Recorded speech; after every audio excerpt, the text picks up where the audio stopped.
You have spent your entire life constructing an armor so sophisticated that you have forgotten you are wearing it.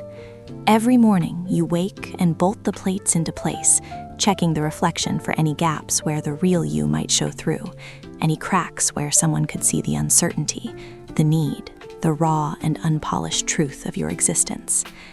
You have been told since childhood that to be a woman is to be pleasing, and pleasing requires a careful curation of what is visible. Your emotions must be palatable, your struggles must be inspiring, your pain must be transformative and brief. You have learned to perform competence so thoroughly that you no longer know where the performance ends and you begin. But tonight, in the quiet hours, when the armor grows heavy and the isolation seeps through the seams, you feel the cost of this perfection. You are exhausted from holding yourself together, from being the strong one, the capable one, the one who never needs anything from anyone. And somewhere beneath the polished surface, a question trembles. What would happen if you simply stopped? If you allowed yourself to be seen in your full, messy, imperfect humanity? This is the question that terrifies and liberates in equal measure, the doorway to a strength you have been taught to fear. The mythology of female perfection is ancient and insidious, woven into the fabric of cultures and centuries, but its modern incarnation is particularly brutal in its demands. You are expected to excel professionally without appearing ambitious, to nurture relationships without seeming needy, to maintain beauty without evidencing effort, to be endlessly giving without ever depleting. This is not merely social pressure. It is a structural impossibility that you have been attempting to achieve, and the failure is not in your execution, but in the design. When you inevitably fall short of these contradictory standards, you do not question the standards themselves. Instead, you internalize the deficiency, adding another layer of self-criticism to the armor, convincing yourself that if you just tried harder, controlled more, perfected further, you could finally become the woman you are supposed to be. But the woman you are supposed to be is a fiction, a composite of marketing campaigns and patriarchal nostalgia, and your pursuit of her is destroying the woman you actually are. Consider the neurobiological reality of this pursuit. Your brain evolved to prioritize social acceptance as a survival mechanism. For our ancestors, exclusion from the group meant death. This legacy means that your nervous system registers social threat with the same intensity as physical danger. When you contemplate vulnerability, when you imagine revealing your struggles, your doubts, your unmet needs, your amygdala fires as if you were facing a predator. The physiological response is unmistakable: elevated heart rate, shallow breathing, the urgent impulse to retreat, to hide, to perfect your mask before anyone can see beneath it. This is not weakness. This is your biology attempting to protect you based on outdated threat assessments. The modern world cannot exile you to starve, cannot withhold resources based on your imperfection, but your nervous system has not received this update.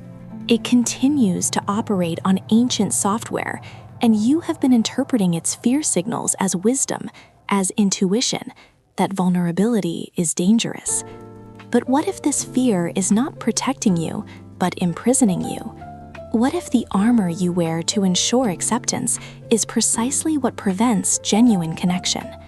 The research on attachment and intimacy is unambiguous. Relationships formed through authentic self-disclosure are stronger, more resilient, and more satisfying than those maintained through performance. When you reveal your imperfection to someone and they respond with acceptance, a bond forms that no amount of polished interaction could create. This is the paradox at the heart of human connection. We are drawn to perfection, but we bond over shared brokenness. Your flawless performance may attract admiration, but it cannot generate intimacy, because intimacy requires the risk of being known, and you cannot be known if you never allow yourself to be seen. Imagine a scenario that haunts the edges of your consciousness. You are in a relationship, perhaps romantic, perhaps platonic, that has persisted for years on the foundation of your competence. You are the one who organizes, who solves, who never adds to the burden. Then comes a crisis, a moment when your resources are depleted, when you cannot maintain the performance. Perhaps it is grief, perhaps illness, perhaps the simple accumulation of exhaustion that finally breaches the walls. You imagine reaching out. Imagine saying the words you have never allowed yourself to speak. I am not okay. I need help. I cannot do this alone. But the fantasy collapses immediately. You see their faces registering shock, then disappointment, then the slow withdrawal that confirms your deepest terror. You have trained them to expect your strength, and now you have nothing to offer but need.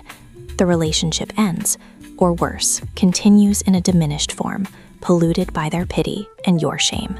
And so you return to the armor, resolving never to test this hypothesis, never to risk the rejection that vulnerability invites. But this narrative, while compelling, is constructed on a foundation of cognitive distortion. You are not a machine whose value is determined by consistent output. You are a human being whose worth is intrinsic and immutable. The people who deserve your presence in their lives are not those who require your perfection, but those who embrace your humanity.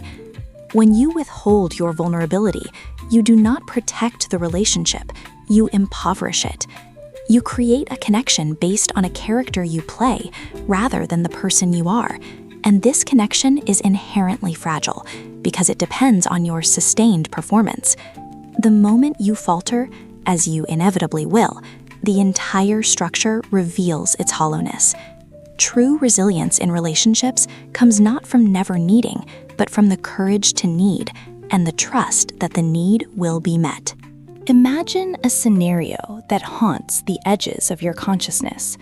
You are in a relationship, perhaps romantic, perhaps platonic, that has persisted for years on the foundation of your competence. You are the one who organizes, who solves, who never adds to the burden. Then comes a crisis, a moment when your resources are depleted, when you cannot maintain the performance. Perhaps it is grief, perhaps illness, perhaps the simple accumulation of exhaustion that finally breaches the walls. You imagine reaching out. Imagine saying the words you have never allowed yourself to speak. I am not okay. I need help. I cannot do this alone. But the fantasy collapses immediately.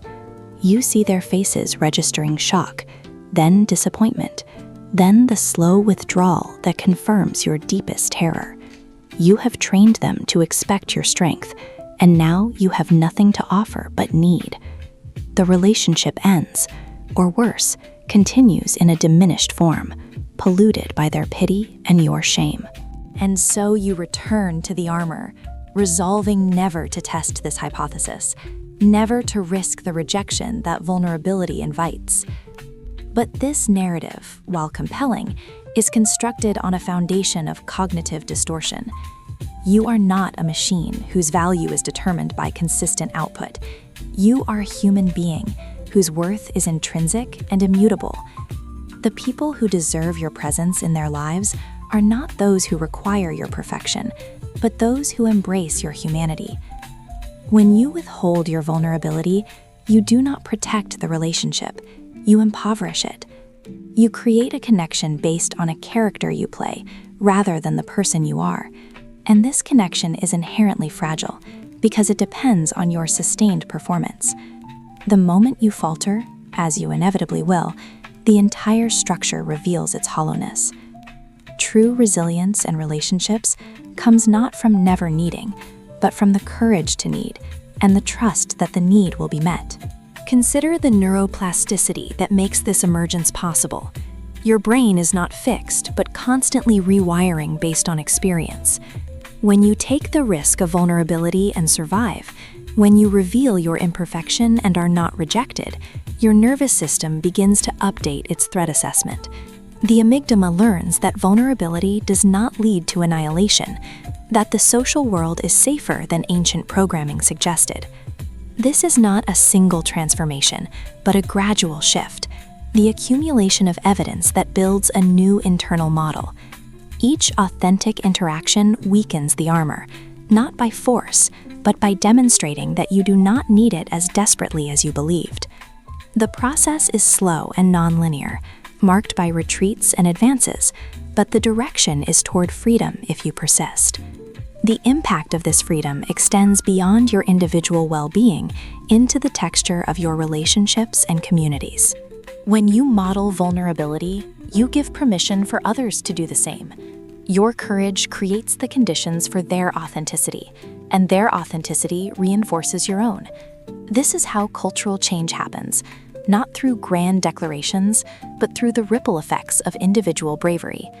The woman who witnesses your imperfection and your survival of it learns that she too might risk being known. The relationship that deepens through mutual vulnerability becomes a template for what is possible. Your personal liberation is inseparable from collective transformation, and your refusal to perfect is a political act against systems that depend on your silence and your shame. But we must be honest about the risks, because vulnerability without discernment is not courage but recklessness. Not everyone deserves your authenticity. Not every context is safe for revelation. The skill of vulnerability includes the wisdom to choose your witnesses, to recognize the difference between relationships that can hold your truth and those that will exploit it.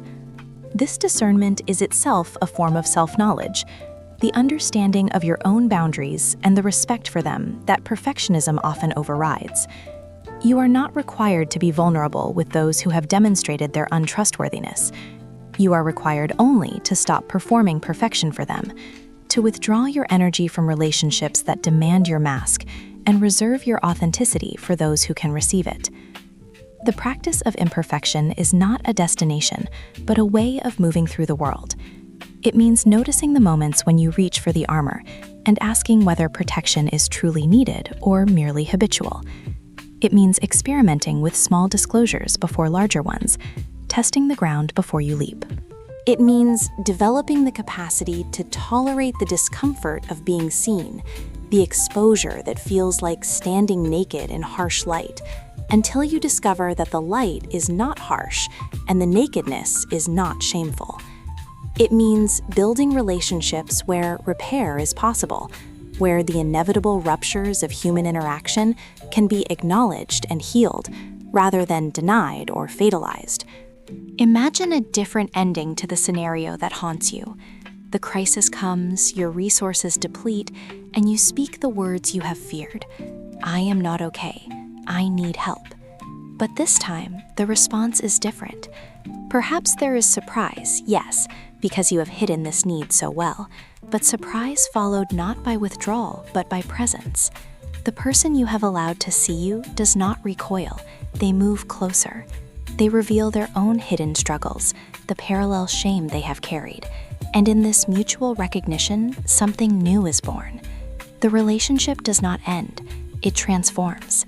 It becomes a connection based not on mutual performance, but on mutual humanity, stronger for having survived the test of truth.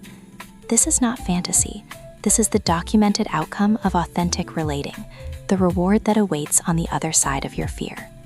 The strength that emerges from vulnerability is of a different quality than the strength of armor. It is flexible rather than rigid, responsive rather than defensive, rooted in connection rather than isolation. When you no longer need to maintain the performance of perfection, you free enormous energy for creative engagement with life. You become available for relationships that nourish rather than drain, for work that expresses rather than proves, for a presence in the world that is genuine rather than strategic. This strength is not visible in the traditional metrics of success. It does not announce itself, but it is felt by those who encounter you as a quality of realness, a groundedness that invites trust and inspires the same courage in others.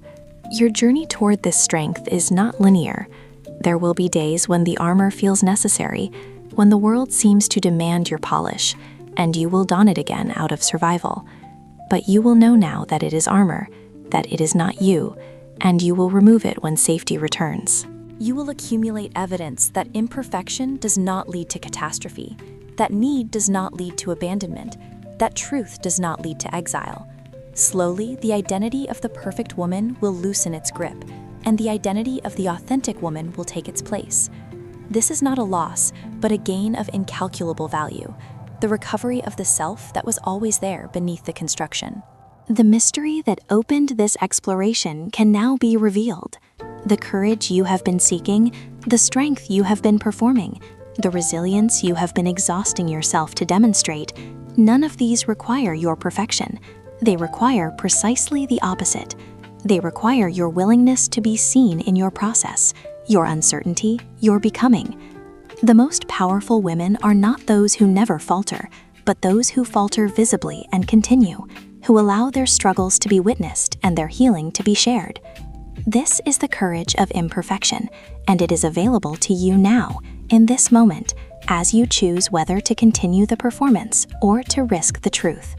The choice is yours, and it must be made repeatedly, daily, in the small moments that compose a life. But you do not make it alone.